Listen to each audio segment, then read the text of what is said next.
오늘은 그 신약교회 제3과 은사와 직분 중에서 지난주에는 은사 부분을 했고, 오늘은 이 직분에 대한 말씀을 같이 나누기를 원합니다.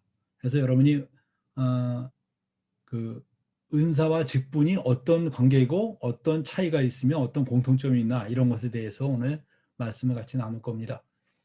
여러분들, 은사라는 것은 선물이라고 그랬죠. 하나님께서 주시는 것입니다. 그래서 우리는 지난주에 은사의 종류를 크게 세 개로 나누어서 교회에서 우리가 어떤 은사로 봉사를 할 것인가, 이것에 대해서 나누었습니다.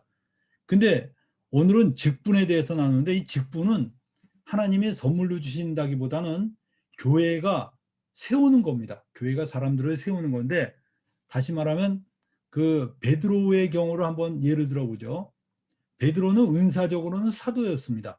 그는 하나님께로부터 사도로 임명을 받고 바로 그는 사도로 활동했지만, 교회의 직분으로는 그는 장로였습니다.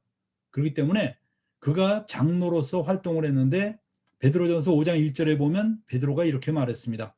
너희 중 장로들에게 권하노니 나는 함께 장로된 자요, 이렇게 말했어요. 베드로가 자신이 함께 장로된 자라고 이야기했습니다. 어떤 분은 이렇게 말합니다. 장로 위에 누가 있습니까? 그러니까 목사님이요, 이렇게 말하는데 아주 위험한 말입니다, 여러분들. 장로 위에 목사님이 있는 게 아니라 장로 위에 예수님이 계십니다. 그럼 목사는 뭐냐? 목사는 장로 중에 한 명입니다. 장로 중에 한 명이 바로 목사예요. 그 중에 장로 중에서 특별히 이런 목사의 은사를 가지고 사람들을 돌아보는 사람들이 있고, 특별히 교회를 어떻게 보면 그 교회의 형제자매들을 감독하는 그런 역할을 하는 사람들이 있습니다. 그래서 우리가 절대 그 장로 위에 목사가 있습니다, 그런 식으로 가르침을 많은 사람들이 배우고 있어요. 그 잘못된 가르침입니다. 그래서 제가 옛날에 어떤 분이 장로가 됐다 그래서 장로의 역할이 뭡니까? 그랬더니 목사를 보좌하여, 이렇게 나오더라고요. 그 사람 장로 자격 없습니다. 장로는 목사를 보좌하는 사람들이 아니고 교회를 이끌어가는 사람인데, 바로 예수 그리스도의 충성된 일꾼이 되어서 교회를 이끄는 사람들입니다. 그래서 여러분들, 아니, 장로 위에 목사가 있다면 그럼 목사가 베드로보다 더 높은 사람이냐? 내가 이렇게 말한 적이 있어요. 여러분들, 목사가 베드로보다 더 높은 사람입니까? 그럴 수가 없죠. 베드로가 바로 나도 장로된 자요, 이렇게 말했는데, 그래서 그게 왜 그런 착각이 있냐? 그게 오늘날에 너무나 많은 사람들이 지나치게 목사를 막 이렇게 우상화하다 보니까 어느새 목사가 장로 위에 있고 예수님 자리에 앉아 있는 것처럼 돼버렸어요. 그렇게 되면 안 됩니다. 여러분들, 내가 목사라고 할지라도 여러분이 절대 교인들이 나를 그런 자리에 앉히게 하려는 것을 막아야 됩니다. 사도 바울은 사람들이 자기한테 와서 이렇게 제사 드렸을 때 옷을 찢었습니다. 그러면서 나도 너희와 똑같은 성정을 가진 사람이다, 절대 그런 거 하지 말라 그랬어요. 그러니까 우리가 정말 그리스도인으로서 올바로 충성된 일꾼이라면 절대 나를 그렇게 신격화시키려고 하는 사람이 있으면 단호하게 막고 반대해야 됩니다. 그리고 오직 예수 그리스도만 바라보게 해야 됩니다. 그래서 그렇지만 여러분들, 이 장로가 된다는 것은 굉장히 귀중한 일입니다. 디모데전서 3장 1절에 보면 미쁘다 이 말이요 곧 사람이 감독의 직분을 얻으려 함은 선한 일을 사모하는 것이라 라고 얘기했어요. 그래서 우리가 하나님께 이 교회에 봉사할 수 있는 기회를 받았다는 것은 굉장히 아주 감사하고 감격스러운 일입니다. 그래서 여러분이 정말 그 교회의 봉사직을 맡는 것을 사모하고 감사하고 기뻐하는 것이 참 바람직한 그리스도인의 모습이라는 걸 기억하시기 바랍니다. 그 다음에 두 번째 기억해야 될 게, 그 교회의 직분으로는 장로와 집사가 있습니다. 그래서 여러분들이 둘 다 선출직입니다. 교회의 사람들이 세우는 거예요. 그래서 디모데전서 3장 1절부터 7절까지는 장로를 뽑을 때 어떻게 뽑을 것인가, 그것을 이야기하고 있고, 디모데전서 3장 8절서부터 13절까지는 집사를 뽑을 때 어떤 사람을 뽑아야 되는지에 대해서 아주 상세하게 설명해 놓고 있습니다. 그래서 은사는 하나님으로부터 이렇게 오는 거지만 이 교회의 장로와 집사는 교회 내에서 이렇게 사람들이 세우는 것이라는 것을 기억하시기 바랍니다. 그래서 여러분들 우리가 교회에 어떤 사람이 목사냐? 여러분들 그 교회를 개척하고 교회의 양들을 돌아보는 사람은 그 사람이 신학교를 나왔든 안 나왔든 거기에 좌우되는 게 아니고 교회를 개척하고 교회의 양들을 돌아보는 사람, 그 사람이 목사입니다. 양들을 돌아보는 게 목자죠. 이 목사라는 정확한 원어는 목자라고 그럽니다. 목자. 여러분들 양들을 돌아보는 게 목자죠. 근데 오늘날에는 이상해져 갖고 신학교를 나와서 안수를 받으면 그 사람이 목회를 전혀 안 하고 하다못해 뭐 이렇게 장사를 하고 있는데도 그 사람을 목사님이라 불러요. 여러분들 어떻게 장사를 하는데 그가 목사입니까? 그는 그냥 하나의 상인일 뿐이죠. 신학교를 나왔기 때문에 그 사람은 목사다. 그런 것은 여러분들 성경적이 아닙니다. 신학교라는 것이 여러분들 굉장히 공부를 가르치는 데는 필요하고 중요할 수 있어요. 그러나 그것 자체가 그 자격을 결정하는 게 아닙니다. 여러분들이 신학교에 나왔다는 이유 하나만으로 그 사람은 교회의 장로 자격이 있다. 아닙니다. 장로를 뽑을 때 여러분들이 그런 걸 기준으로 뽑지 않아요.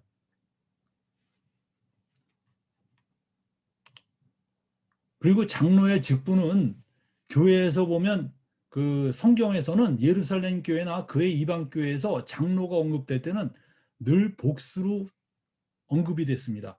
다시 말하면 한 교회의 장로가 한 명이 아니라 2명 이상이었다는 것이 일반적이었다는 것입니다. 사람들은 너무 없는데 장로가 여러 명일 수는 없지만 실제로 일반적으로 어느 정도 교회가 성립이 되면 2명 이상의 복수 장로제가 바람직합니다.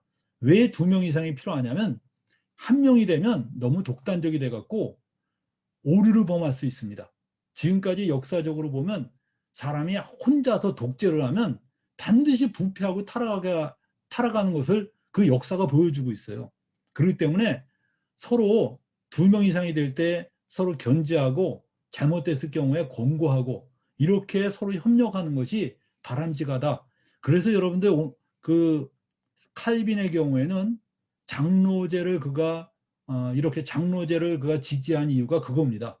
단 한 명이 모든 것을 할 때 이 오염되고 부패해질 수 있기 때문에 복수의 장로제로 이렇게 교회를 이끌어가는 그런 장로제를 만든 것입니다. 그래서 여러분들 대한민국에 보면, 이 한국에 보면 거의 90% 이상의 교회가 장로교회입니다. 근데 대한민국 교회들을 보면 말은 장로교회인데 실제로 들여다보면 장로교회가 아닙니다. 왜냐하면 장로 위에 목사가 있거든요. 장로 위에 목사가 있으면 일단 장로교가 아닙니다, 여러분들. 장로교는 장로들이 교회를 이끌어가는 것이고 목사는 그 중에 한 명이 되는 교회가 바로 장로교회입니다. 장로 위에 목사가 있는 것은 장로교회가 아니고 목사교입니다. 그래서 여러분들 우리가 이런 교회라는 게 무엇인지를 잘 깨닫고 적용할 필요가 있는 것이에요. 근데 오늘날의 중국도 한국에서 간 그 선교사들이 너무나 한국적인 것들을 많이 가르쳐 갖고 중국에 있는 교회들도 너무나 그 성경과 동떨어진 한국 교회를 본받은 교회들이 너무 많더라고요. 이제 성경을 말하면 오히려 이상한 사람으로 취급받을 정도로 아주 굉장히 많이 그 오염이 됐습니다. 여러분들 절대 여러분들 한국 교회 본받으면 안 됩니다. 저도 한국 사람이지만 한국 교회 본받으면 안 돼요. 여러분들 정말 성경에서 말하는 그 교회를 이루려고 해야 됩니다. 장로의 조건을 우리가 한번 보겠습니다. 장로의 조건으로 성경은 남자일 것을 얘기하고 있습니다. 성경은 여자가 장로가 되는 거 허락지 않습니다. 디모데전서 2장 12절에 보면 여자가 가르치는 것과 남자를 주관하는 것을 허락하지 아니하노니 오직 조용할지니라. 여러분들 이 말씀을 듣고 굉장히 그 여자들이 섭섭할 겁니다. 자매들이. 하나님은 남녀 차별을 하셨다 이렇게 생각할 수 있어요. 저도 이것 때문에 참 고민을 많이 했습니다. 왜냐하면 중국에는 자매들이 굉장히 많지 않습니까? 그리고 한국에도 훌륭한 자매들이 굉장히 많습니다. 도대체 이것을 어떻게 받아들일 것이냐? 그러나 여러분들 그 여러분들이 으뜸이 되지 못하는 것에 대해서 너무 섭섭해할 필요 없습니다. 성경에 보면 마태복음 20장 27절에 보면 너희 중에 누구든지 으뜸이 되고자 하는 자는 너희 종이 되어야 하리라. 여러분들 으뜸이 되는 것이, 세상에서 으뜸이 되는 것이 그 아주 굉장히 천국에서는 아주 그 치명적이 될 수 있어요. 오히려 여러분들 으뜸이 되려고, 으뜸을 삼으려고 할 때 으뜸이 안 되려고 하는 것이 오히려 그 아름다운 그리스도인의 모습입니다. 그런데 그러면 자매들은 절대 장로가 되면 안 되냐? 저는 그렇게 생각하지 않아요. 왜냐하면 예외적인 상황이 언제나 있습니다. 아니 도대체 성종하는 남자가 한 명도 없는데 그럼 남자를 장로시킵니까? 그럴 수는 없죠. 그래서 여러분들, 하나님이 여자가 그러면 장로가 되는 건 죄냐? 절대 그런 건 아니고, 여기서 성경에서 말하는 원리는 그 창세기에 있는 원리 있죠. 하나님께서 그 한 가정에 있어서 남자가 가장이 되도록 이렇게 질서를 아예 정해 놓으셨습니다. 너희 중에 주먹이 센 사람이 가장이 되라. 내지는 아니면 너희 중에 발언권이 이 성격이 강한 사람이 가장이 되라. 이렇게 하지 않으시고, 만약 하나님이 그렇게 만들어 놓으셨다면 온 가정이 정말 가장이 되기 위해서 서로 막 다투고 싸우고 그랬을 거예요. 근데 하나님께서는 아예 질서를 뭐라고 정해 놓으셨냐? 가정에서 가장은 바로 남편이다. 그렇게 아예 질서를 정해 놓으셨어요. 그리고 성경은 이렇게 말합니다. 남편은 아내를 위해서, 마치 그 예수님이 교회를 사랑해서 십자가 달려 죽을 정도로 사랑하신 것처럼 그 남편은 아내를 그렇게 사랑하라고 말씀하십니다. 그리고 아내는 남편을 교회가 죽게 하듯이, 그렇게 죽게 하듯이 복종하라고 말씀하고 계셔요. 이 둘이 이렇게 어우러질 때 그 가정이 굉장히 아름답고 질서가 있게 되는 것입니다. 근데 여러분들, 이런 가정의 질서를 하나님은 그대로 그 교회에서 유지되기를 원하는 거예요. 그래서 교회에서 이게 유지가 안 되면 가정에서도 이 질서가 깨질 수 있습니다. 그러면 그때부터 상당히 그 문제가 생길 수 있습니다. 여러분들, 한 가정에서 아이들이 자랄 때 이렇게 정말 질서 있는 가정에서 자라는 것이 아이들에게 안정감을 주고 아주 굉장히 아름답게 귀하게 잘 클 수가 있습니다. 근데 막 남편은 폭력적이고, 아니면 또 아내가 더 막 남편을 막 이렇게 우습게 알고 막 이런 가정에서 크면 아이들이 정말 안정되고 질서 있게 크기가 어려울 수 있어요. 그래서 여러분들, 이런 질서적인 면 때문에 하나님께서는 이 사도들은 교회에서 바로 남자가 장로가 될 것을 이야기하고 있는 것입니다. 그러나 여러분들, 자매들이 이런 예외적인, 성경에 보면 그 예외적인 경우가 많이 있죠. 사사들이 대부분 남자지만 드보라라고 하는 여자가 또 나타나죠. 드보라라는 여자가 나타나고, 그리고 그 모세 시대에도 남자들에게 땅을 다 나눠줬지만 그 광야에서 그 슬로브와 딸들이 남자가 없다. 그러니까 그 여자가 기업을 물려받을 수 있도록 그렇게 하나님이 또 조처를 하셨어요. 그래서 여러분들, 전 중국의 많은 교회에서 여자들이 장로를 하고 목사를 하고 있는데, 그것은 하나님께서 허락하신 그런 섭리적인 면이 있습니다. 그러나 자매들은 이거 하나는 기억해야 됩니다. 자매들이 전부 그 장로가 되는 것이 성경적으로는, 아무튼 질서적인 면에서는 성경에서는 분명히 남자가 장로가 되는 것에 대해서 말하고 있다. 이걸 상식적으로 알고 있으면 되겠어요.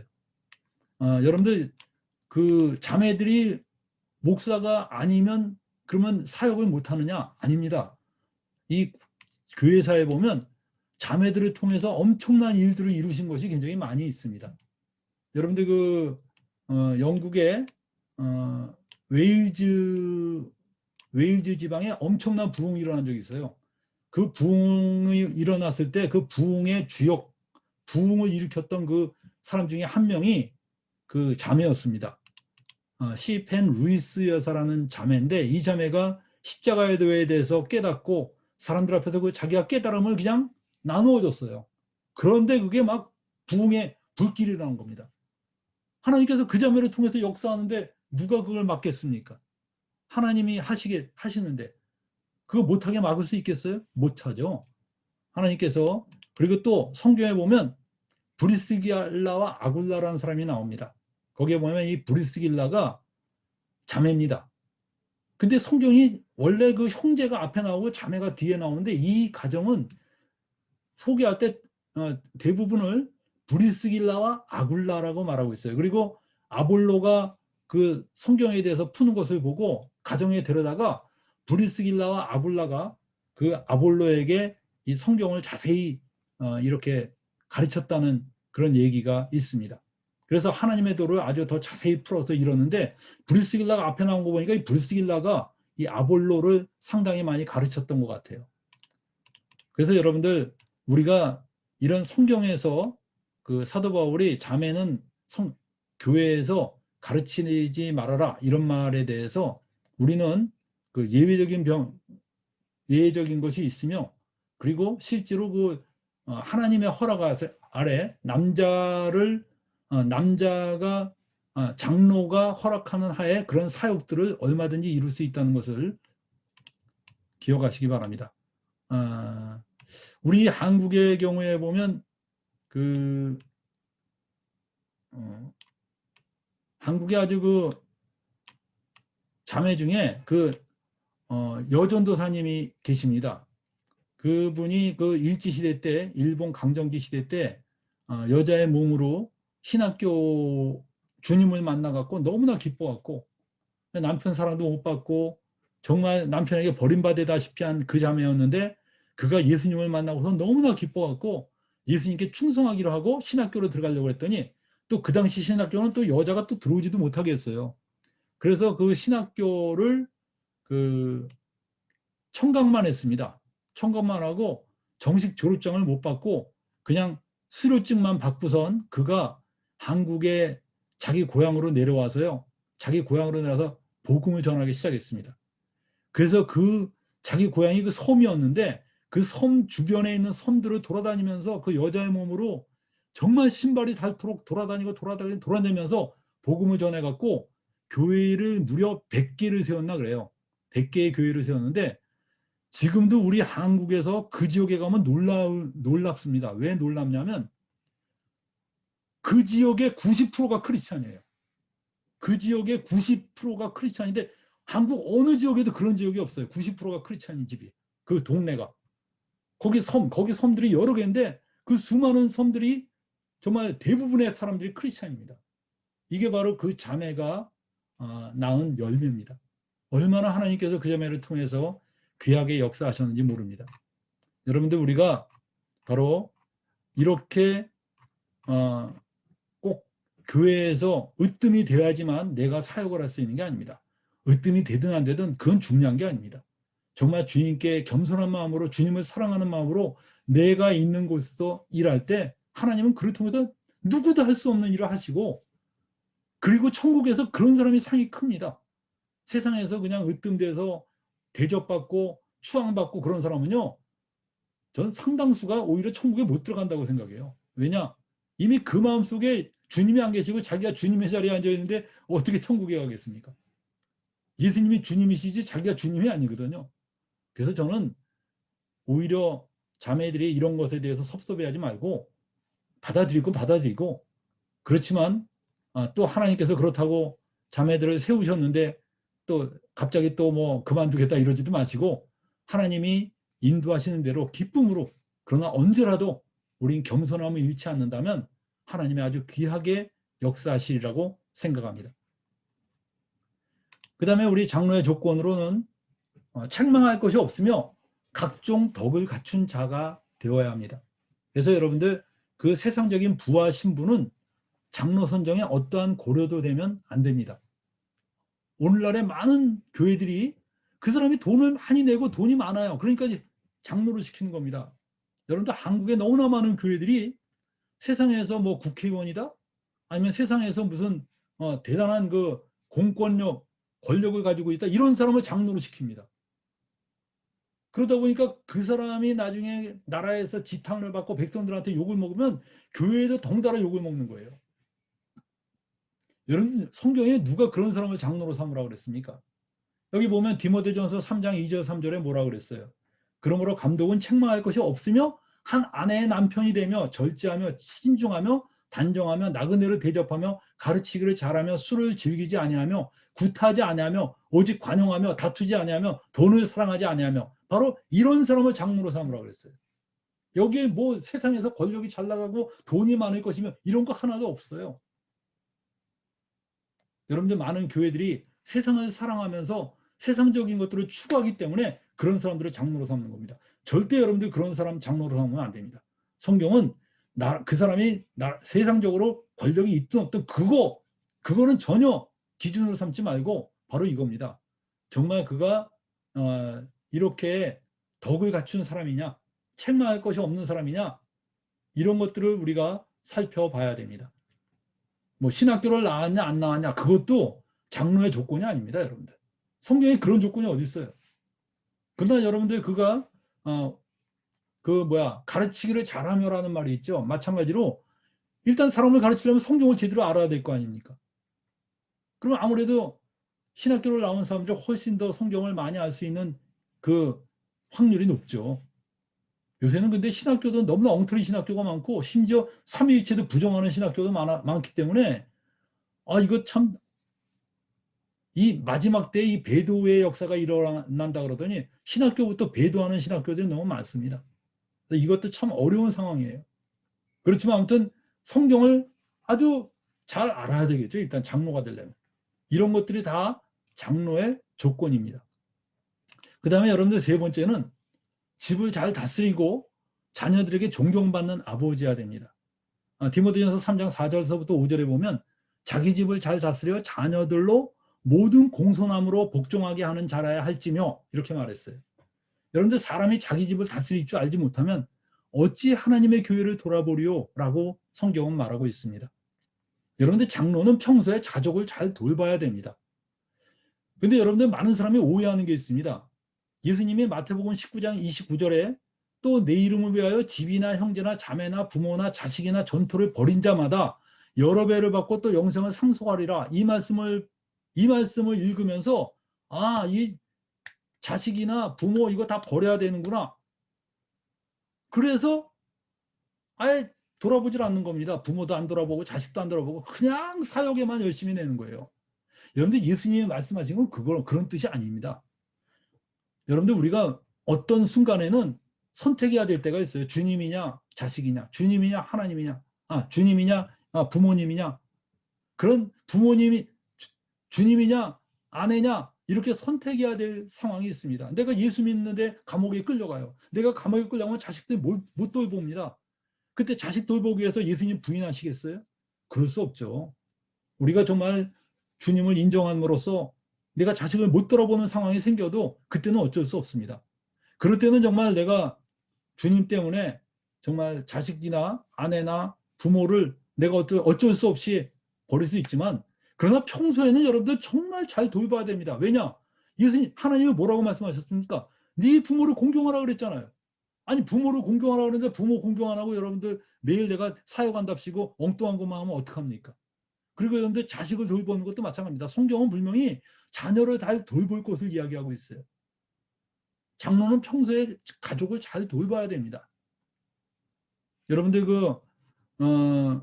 아레이 토레이라는 사람이 있습니다. 아레이 토레이.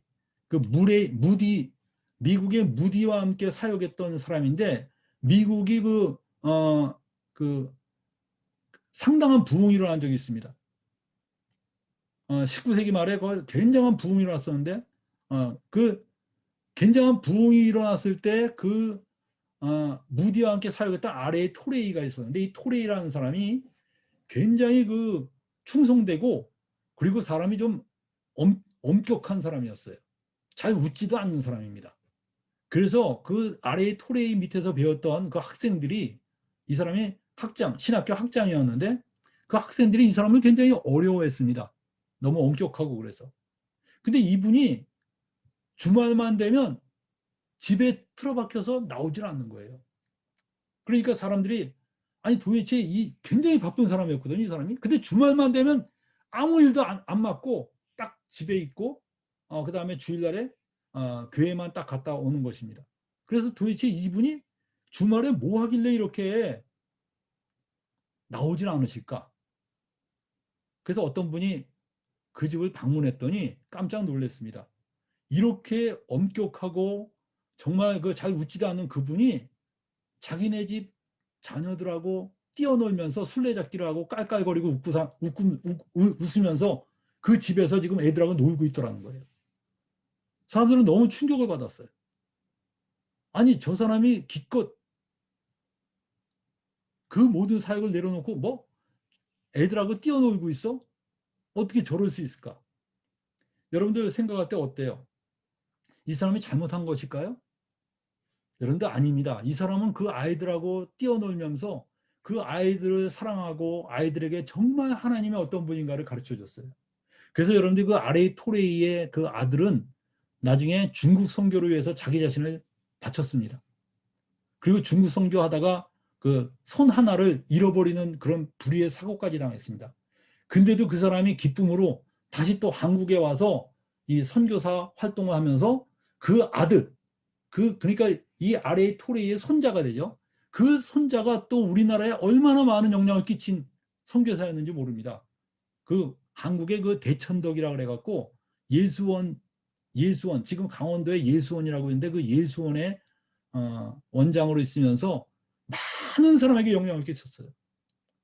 저는 그 대천덕 신부님을 제가 한번 만나봤는데 얼굴이 정말 그분을 바라보면서 아, 크리스찬은 저래야 되는구나 라는 걸 깨달았어요.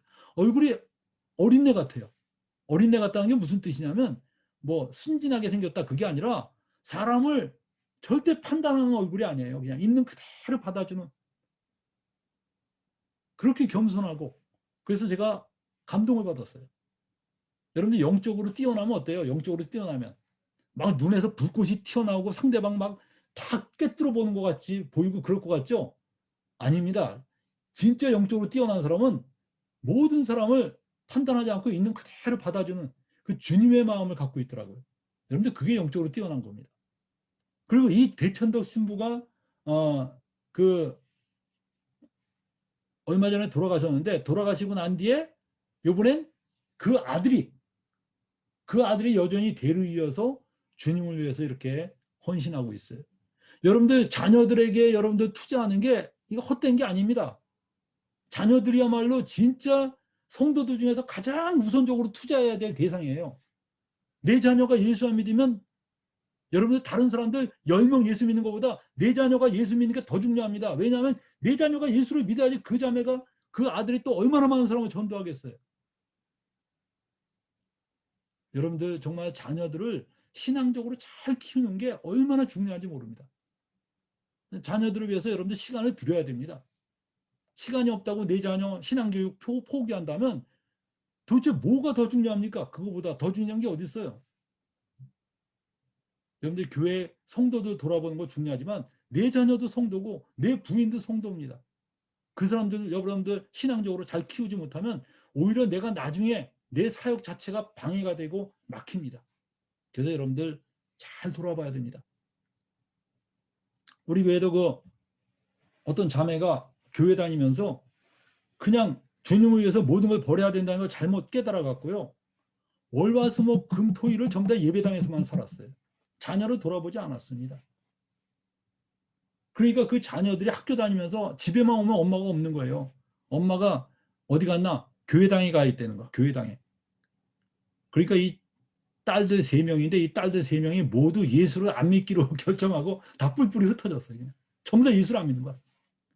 근데 이 자매는 뭐냐? 예배당에 가서 뭐 하나?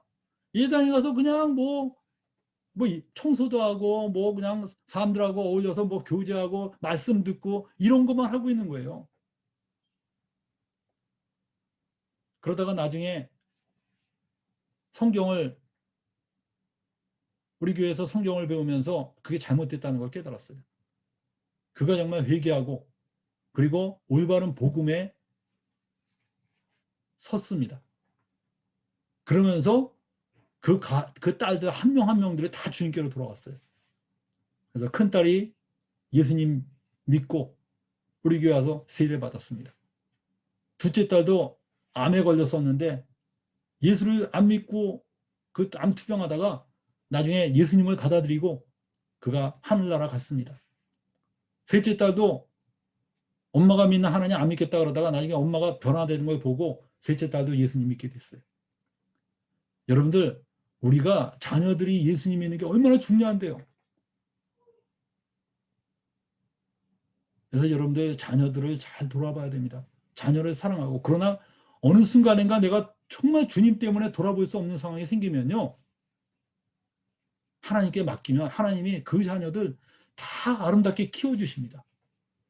여러분들, 내가 순교당함으로써 내 자녀 돌아보지 못하면 내 자녀 어떻게 될 것 같아요? 하나님이 그 자녀 챙겨주십니다. 그땐 챙겨주셔요. 그러나 여러분들, 평소에는 내가 정말 내 자녀들 돌아보고 신앙교육을 잘 시켜야 됩니다. 여기 장로의 조건이 뭡니까? 가족을 잘 돌아보라는 거예요. 가족을 잘 돌아봐라. 자녀들 잘 돌아봐라.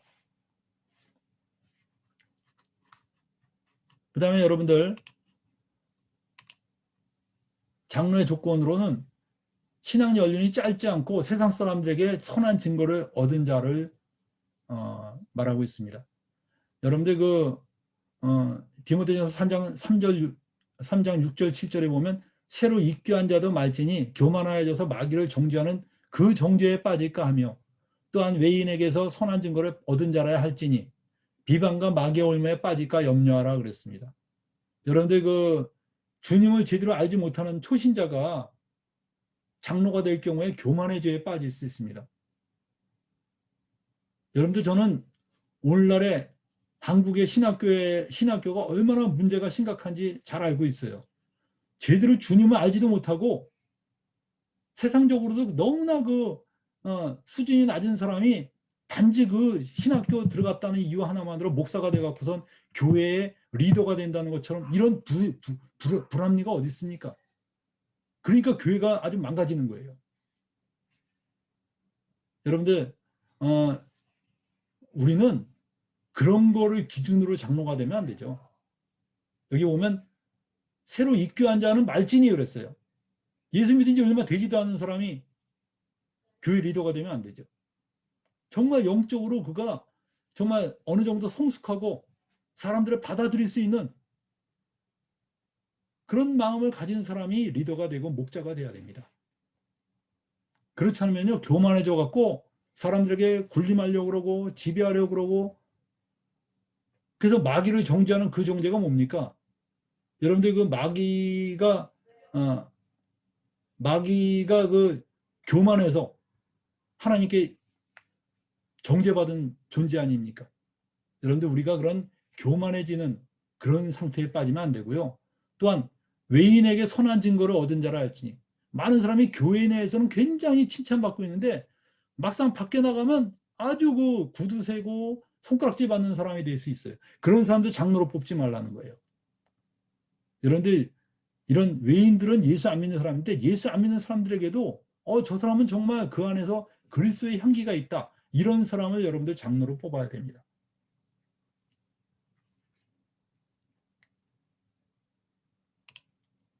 여기서 장로의 역할이 뭡니까? 장로의 역할은 성도들의 본이 되어야 돼요.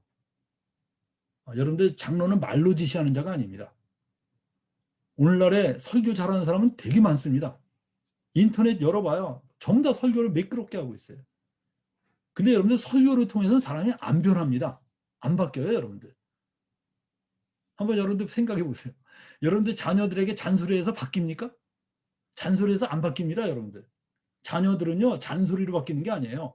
엄마가 보여줘야 돼요. 어떻게 사는가. 엄마는 맨날 거짓말하면서 자녀들에게 정직하게 살아라. 안 됩니다. 그런 아주 재미있는 얘기가 있죠. 어떤 아이가 들어오더니 엄마, 저 길거리에 보니까 소방차가 1000대도 더 지나갔어. 그러니까 엄마가 깜짝 놀래요. 세상에 소방차가 어떻게 1000대가 더 지나갑니까? 그러니까 이 엄마가 그 아이를 야단치면서 이렇게 말합니다. 너 내가 과정법 쓰지 말라고 내가 100만 번도 더 말했지? 여러분들, 그런 식으로 엄마 자체가 이미 과정법을 아주 익숙해 있는데 우리는 그런 식으로 잔소리하는 자들이에요. 여러분들, 말이 필요한 게 아니라 본이 필요한 겁니다. 본. 삶을 보여줘야 돼요. 근데 장로는 바로 그런 사람이에요. 장로는 정말 예수 믿는 게 뭔가를 그 사람 보면 아, 저런 게 예수 믿는 거구나. 범사에 감사하고 정말 자기가 영광 받으려지 않고 주님께 영광 돌리고 그리고 자기가 사람들에게 돕는 거에 앞장서고 이런 것들이 여러분들 성도의 본이 되는 것입니다. 그래서 여러분들 디모데전서 4장 12절에 보면 누구든지 네 연수함을 업신여기지 못하게 하고 오직 말과 행실과 사랑과 믿음과 정절에 있어서 믿는 자에게 본이 되라고 얘기하고 있고 베드로전서 5장 3절엔 맡은 자들에게 주장하는 자세를 하지 말고 양무리의 본이 되라고 그랬어요. 주장하는 자세가 뭡니까? 이 모든 것을 자기가 쥐고 흔들려고 하는 자세예요. 그래서 여러분들 맡은 자들에게 그렇게 세상은 그렇습니다. 세상의 리더들은요, 모든 것을 자기 손에 쥐고선 흔들고 싶어 해요.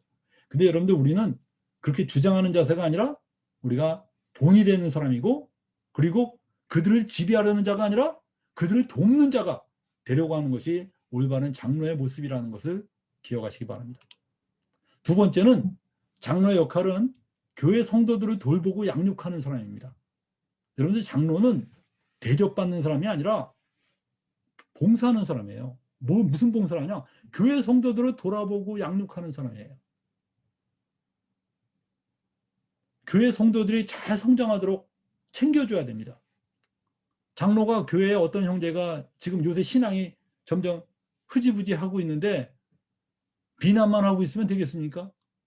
오히려 장로가 나서서 그 형제의 신앙이 떨어져 나가지 않도록 기도하고 그를 챙겨주고 돌아보고 이것이 장로가 할 일입니다. 여러분들 장로를 감독이라고 말하기도 합니다.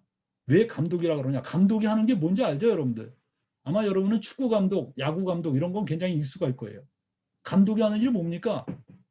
예? 선수들, 축구 감독이 뭐래요? 선수들 위치를 배치하고 이기기 위해서 어떤 작전을 짜냐? 이게 다 감독이 하는 일 아닙니까? 교회의 감독도 마찬가지입니다. 교회가 성장하기 위해서 어떻게 해야 되고 성도들을 어디에 배치할 것이고 그 은사를 따라서 어떻게 봉사하게 할 것인가 이걸 다 생각하는 것이 감독이에요. 여러분들 장로는 바로 이 감독입니다. 그래서 베드로전서 5장 2절에 보면 너희 중에 있는 하나님의 양무리를 치되 억지로 하지 말고 하나님의 뜻을 따라 자원함을 하며 더러운 이득을 위하여 하지 말고 기꺼이 하며 장로가 여러분들 자꾸 자기가 희생해서 드릴 생각해야지 교회에서 뭔가 얻어내려고 생각하면 장로 자격이 없는 사람입니다. 여러분들 교회는 내가 이익을 얻기 위해서 하는 게 아니에요. 내가 주님을 섬기기 위해서 하는 거죠. 제 후배 중에 하나가 그 아주 그 조그만 교회 목사를 하는데 그 목사가 그 아이가 3명이에요. 아이가 3명인데 너무 가난해요. 근데 아이들이 대학 가고 고등학교 가고 막 이런 점점 아이들이 커가면서 돈이 많이 드니까 쩔쩔쩔쩔 매는 거예요. 근데 성도도 얼마 없으니까 이게 정말 너무나 생활이 어려운 것입니다. 그런데 그 교회보다 좀 큰 교회에서 초빙이 들어왔어요. 먼 지역에 떨어져 있는 곳인데 거기서 초빙이 들어왔습니다. 월급이 더 많아요. 저한테 그런 걸 물어보더라고요. 어떻게 하면 좋겠냐.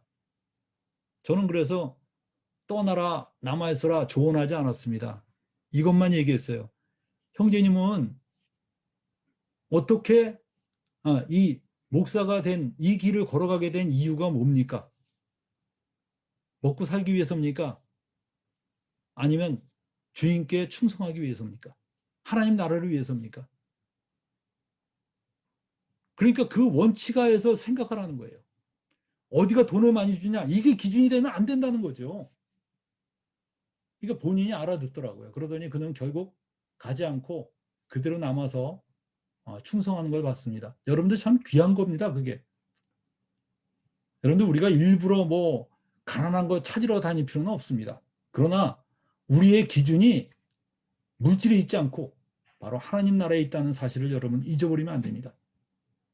하나님께서 여러분을 자기를 위하여 또는 온 양떼를 위하여 베드로가 여러분들 사도 바울이 그 장로들을 불러놓고서 이렇게 말했어요. 여러분은 자기를 위하여 또는 온 양떼를 위하여 삼가라. 성령이 그들 가운데 여러분을 감독자로 삼고 하나님이 자기 피로 사신 교회를 보살피게 하셨느니라 그랬어요. 이게 사도행전 20장 28절에 사도 바울이 에베소 장로들을 불러다가 이렇게 이야기했습니다. 하나님이 자기 피로 사신 교회를 보살피게 했다는 거예요. 얼마나 영광스러운 일입니까? 얼마나 감사한 일입니까? 여러분들, 이것은 세상에서 장관을 맡고 세상에서 아주 유명한 아주 굉장히 높은 자리 맡은 것보다 훨씬 더 영광스러운 일이에요. 그리고 여러분들, 장로는 교회를 잘 다스려야 됩니다. 적재적소에 은사에 맞게 사람들을 잘 세우고 말씀에서 벗어나지 않도록 관리해야 됩니다. 이거 뭐 아까 비슷한 말씀인데, 에베소서 4장 12절에 보면 이는 성도를 온전케 하며 봉사의 일을 하게 하며 그리스도의 몸을 세우려 하심이니라. 이게 장로가 할 일입니다. 교회를 세우는 겁니다. 디모데전서 3장 5절에 보면 사람이 자기 집을 다스릴지 알지 못하면 어찌 하나님의 교회를 돌아보려 그랬어요. 그래서 여러분이 사람의 집을 다스릴 줄 알지 못하면 하나님의 교회를 어떻게 돌아보겠느냐. 다시 말하면 이 집을 잘 다스리는 것처럼 하나님의 교회도 그렇게 잘 다스릴 것을 이야기하는 것입니다. 그다음 네 번째는 주님께서 교회에 맡긴 사명을 감당해야 됩니다. 여러분, 장로는 단순히 내가 지금 속해 있는 그 교회를 돌보는 것만 다가 아닙니다. 주님은 이 교회에다 사명을 맡겼어요. 어떤 사명을 맡겼습니까? 마태복음 28장 19, 20절에 보면 그러므로 너희는 가서 모든 민족을 제자로 삼아 아버지 아들과 성령의 이름으로 세례를 베풀고 내가 너에게 분부한 모든 것을 가르쳐 지키게 하라. 볼지어다 내가 세상 끝날까지 너희와 항상 함께 있으리라 하셨습니다. 모든 족속으로 제자를 삼으라고 명령을 내리셨어요. 이게 여러분들 지상명령입니다. 최고의 명령이에요. 근데 이 명령을 어떻게 수행합니까? 교회가 이것을 수행해야 됩니다. 장로가 바로 교회가 이것을 수행하도록 계속 교인들을 권면하고 세워주고 또 파송하고 이 역할을 해줘야 됩니다. 장로가 매일 그냥 우리 교회만 잘 돌아보는 걸로 만족하고 거기에 고인물처럼 있으면 안 됩니다. 정말 예수 안 믿는 사람들 전도해서 끌어오고 이 교회가 살아있는 교회가 되도록 계속 이끌어가야 되는 것이 장로의 역할이라는 사실을 잊어버리면 안 됩니다. 여러분들, 그리고 그럼 장로들을 대하는 자세는 어떻게 해야 되느냐? 여러분들, 장로가 아닌 사람들은 장로들을 정말 존경하는 마음으로 대해야 됩니다. 디모데전서 5장 17절에 보면 잘 다스리는 장로들을 배나 존경할 자로 알되 그랬는데, 이 존경이라는 단어가 헬라어의 티메라 그러는데 이 티메는 대가라는 의미가 있습니다. 다시 말하면 돈을 지불하다, 이런 의미를 갖고 있어요. 그래서 정말 이렇게 지불된 돈 또는 귀중품 또는 평가, 위엄, 존귀, 이런 각종 의미를 가지고 이 성경에서 사용됐는데, 여러분들 배나 존경할 자다, 이 말은 그냥 마음속으로 존경하는 것만이 아니라 실질적으로 여러분이 물질적으로 공급해야 되는 그런 존재들이라는 것입니다. 그래서 여러분이 장로가 아닌 자들은 장로들에게 정말 그들의 생활이 궁핍하지 않도록 공급해 줄 필요가 있어요. 근데 제가 볼 때 한국은 굉장히 목사님들을 위해 줍니다. 교인들이. 그래서 지나치게 위해 줘서 많은 목사들이 잘못된 길로 가게 하는데 일조를 하기도 하지만, 거꾸로 또 지나치게 목사를 아주 가볍게 알고 우습게 알아서 아주 교회가 아주 문제가 생기는 경우도 많이 있어요. 제가 알기로는 중국의 교회 형제들은 너무 목사나 이 장로들이 어렵게 산다는 얘기를 들었습니다. 여러분들, 그것은 교회 형제들이 부끄러워할 줄 알아야 돼요. 그들을 돌아봐야 됩니다. 그것은 여러분들 교회 형제자매들의 의무입니다. 그리고 디모데전서 5장 19절에 보면 장로에 대한 고발은 두세 증인이 없으면 받지 말 것이요. 여러분들, 장로들에 대해서 비난하고 돌아다니는 사람들은 정말 위험한 사람들입니다. 장로가 명확하게 어떤 죄가 발견되지 않는 한 이런 헛소문이나 이런 거에 의해서 비난받으면 안 됩니다. 그러나 여러분들, 장로들도 문제가 생겼을 경우에는 그래서 장로가 여러 명이 있지 않습니까? 어떤 장로가 만약에 바람을 피웠다? 어떤 장로가 어떤 그 돈을, 남의 돈을 떼어 먹었다? 이러면 그건 당연히 징계받아야 되죠. 어떤 사람들은 뭐 장로는 모세의 자리에 앉아 있는 걸로 알겠는데 그렇지 않습니다, 여러분들. 신약에서는 정말 우리가 장로를 존중하되 그 장로가 그런 뭐 모세의 자리에 앉아 있다고 그렇게 생각하면 안 돼요. 그리스도 안에서 형제 자매들입니다. 베드로전서 5장 5절에 보면 젊은 자들아 이와 같이 장로들에게 순종하고 다 서로 겸손으로 허리를 동이라. 여러분들 그 교회가 제대로 되려면요 장로들에게 순종해야 됩니다. 아 너랑 나랑 다를 게 없다 이러면요 교회가 망합니다. 여러분들 어떤 배고 어떤 집단이도 그 어떤 리더가 없으면요 그 집단은 제대로 성립할 수가 없어요. 인간이란 존재가 그런 존재들입니다. 리더가 있어야 되죠. 그래서 하나님께서는 장로들을 세우도록 하신 거예요.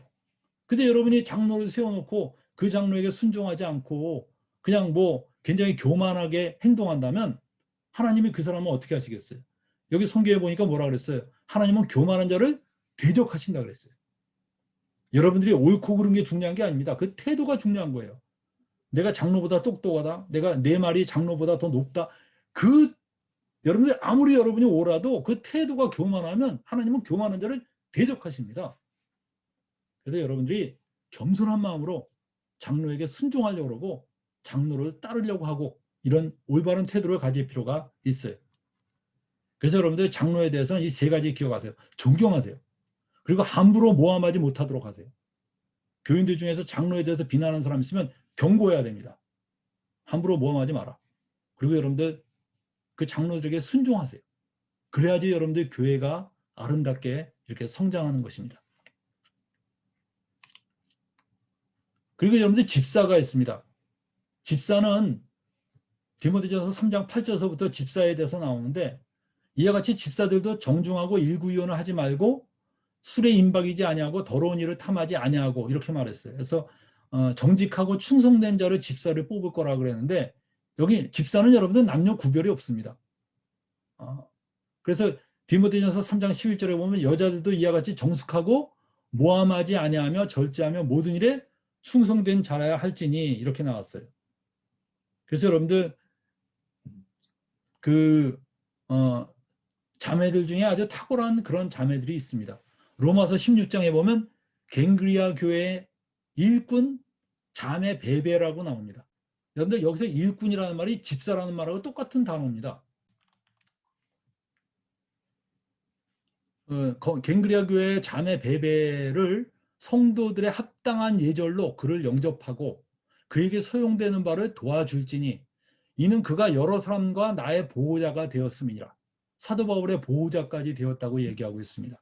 그래서 여러분들 이렇게 훌륭한 자매가 있었는데 이 사람이 바로 일꾼이다라는 이 단어가 바로 이 집사라는 단어와 같다는 것을 기억하시기 바랍니다.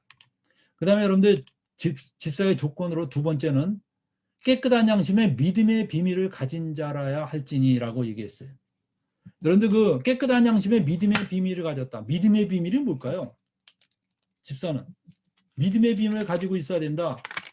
많은 사람이 믿음의 비밀이 뭘까 생각하는데 저는 믿음의 비밀이 단순히 믿음을 가진 사람이 아니라 누구나 예수 믿는 사람 다 믿음을 가지고 있죠. 근데 그 중에서 특별히 믿음으로 우리가 무엇을 할 수 있는지 경험한 사람이 있죠. 믿음 안에서 하나님과 교제를 체험해 본 사람. 내가 정말 예수님을 주님으로 믿는 믿음 가운데서 주님과의 교제와 그리고 믿음을 통해서 우리가 무엇을 할 수 있는가 이런 것들을 체험한 사람들이 바로 믿음의 비밀을 가진 자라고 생각해요. 그 사람들은 믿음이 뭘 할 수 있는지 알아요. 그렇기 때문에 이 사람들은 정말 예수님을 믿는 것을 권면할 수 있습니다. 왜냐? 그 믿음이 엄청난 일을 할 수 있다는 걸 알기 때문에 그래요.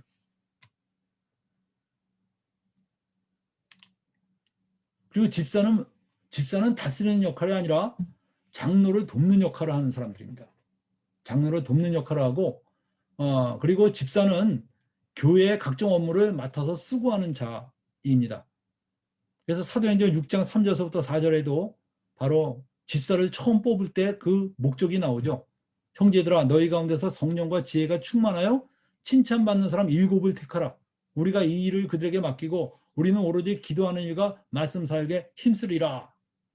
이렇게 하면서 이 사도들이 바로 7명의 집사를 뽑습니다.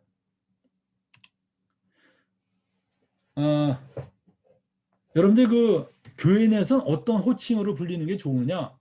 저는 이게 참 굉장히 아주 쉽지 않은 일이라고 생각해요. 어떻게 보면 쉬운데 교회 내에서는 장로나 집사라는 호칭을 사용하지 않고 형제 자매로 부르는 게 좋습니다. 옳아요. 왜 그러냐? 여러분들 그 교회 내에서 이렇게 자꾸 신분의 차이나 계급이 생기면 안 됩니다. 우리 주님께서는 우리에게 다 형제 자매라고 그랬습니다. 호칭은 형제들에게 신분의 벽을 만들 수가 있습니다. 그리고 여러분들 그 호칭 때문에 우리도 모르게 교만한 마음에 들어갈 수 있고, 그리고 호칭 때문에 우리가 서로 경쟁할 수도 있어요. 여러분들 예수님께서는 마태복음 23장 8절에 이렇게 말했습니다. 그러나 너희는 랍비라 칭함을 받지 말라. 너희 선생은 하나요. 너희는 다 형제인이라 그랬어요. 여러분들 그 랍비라는 말은 그 당시에 여러분들 바리새인들이 랍비라 칭함을 받으면서 사람들에게 아주 굉장히 겉으로는 경건한 삶을 사는 것처럼 보였지만 그 속에는 교만과 오만과 아주 굉장히 그 방탕함이 들어갔었습니다. 그래서 주님은 랍비라 칭함 받지 말라. 근데 랍비라는 게 이게 선생이라는 뜻인데 오늘날에 여러분들 그 목사라고 우리가 칭하죠. 목사님.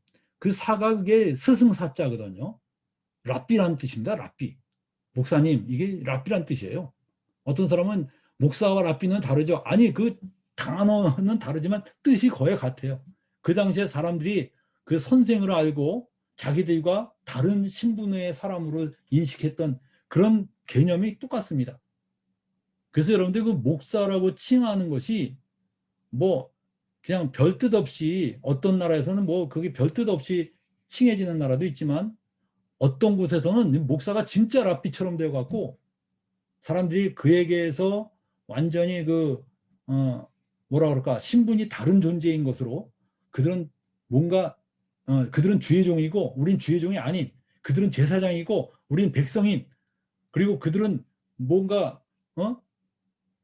하나님과 특별히 더 가깝고 나는 그렇지 않은 이런 걸로 막 갈라지는 신분으로서의 그런 호칭은 예수님이 금하신 것입니다.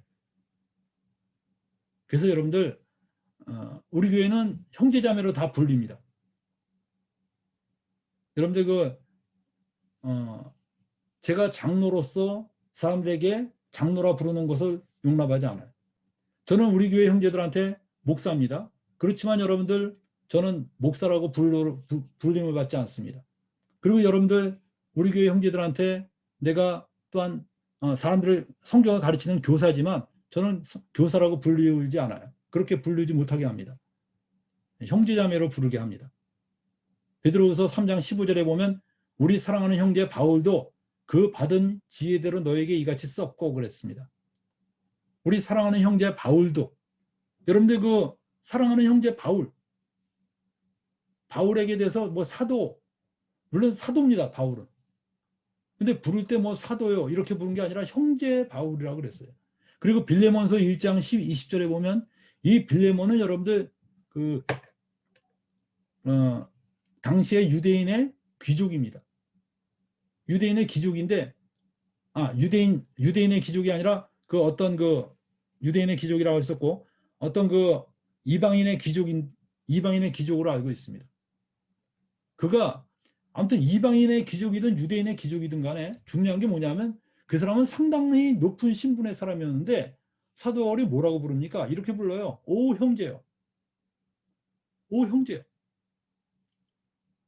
그래서 여러분들 형제라고 불리는 것이 결코 부끄러운 게 아닙니다. 그것이 나를 격화시키는 게 아니에요. 그래서 여러분들 우리가 이 호칭 때문에 교제가 막히는 일이 없어야 될 필요가 있습니다. 그리고 내 자신도 호칭을 계속 불림을 갖다 보면 나도 모르게 처음에는 내가 정말 겸손하게 행동하지만 오랫동안 어떤 호칭을 받다 보면 나도 모르게 그게 굳어져서 내 자신이 뭔가 착각하게 됩니다. 내가 뭔가 이 형제들과 다른 존재인 어떤 사람으로 착각할 수 있어요. 그것은 여러분들 나에게는 비극입니다. 내 영혼을 망치는 길이에요. 그건.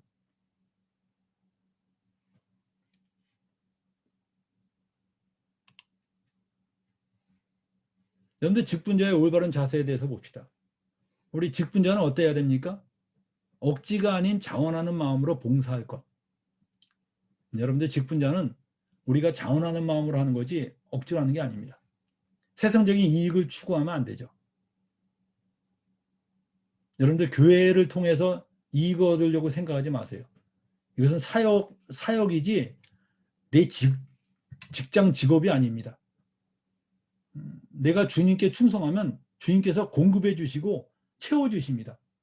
그러나 여러분들 그것을 어떤 그 이익의 도구로 생각하지는 마세요. 그리고 여러분들 지배하려는 자세를 버리고 약물의 본이 되라고 말했습니다. 그리고 사역을 자랑하거나 스스로 교만해지지 않도록 항상 유의해야 됩니다. 오직 모든 것이 주님의 은혜며 우리는 무익한 종이라고 고백할 수 있어야 돼요. 누가복음 17장 10절에 보면 이와 같이 너희도 명령받은 것을 다 행한 후에 이르기를 우리는 무익한 종이라 우리의 하여야 할 일을 한 것뿐이라 할지니라. 여러분들 우리가 겸손한 마음으로 주님께 충성하고 거기서 우리가 내세우고 자랑하는 게 아니라 오히려 주님 저는 무익한 종입니다. 우리의 해야 할 일을 한 것뿐입니다. 이런 겸손한 태도를 가질 것을 우리 주님께서 우리에게 말씀하셨습니다. 우리 다음 주에는 교회의 예식에 대해서 배울 겁니다. 그래서 다음 주에는 우리가 세례와 성찬 이런 것에 대해서 정말 성경적인 것이 어떤 것인가 이것에 대해서 배울 겁니다. 다 같이 기도하겠습니다.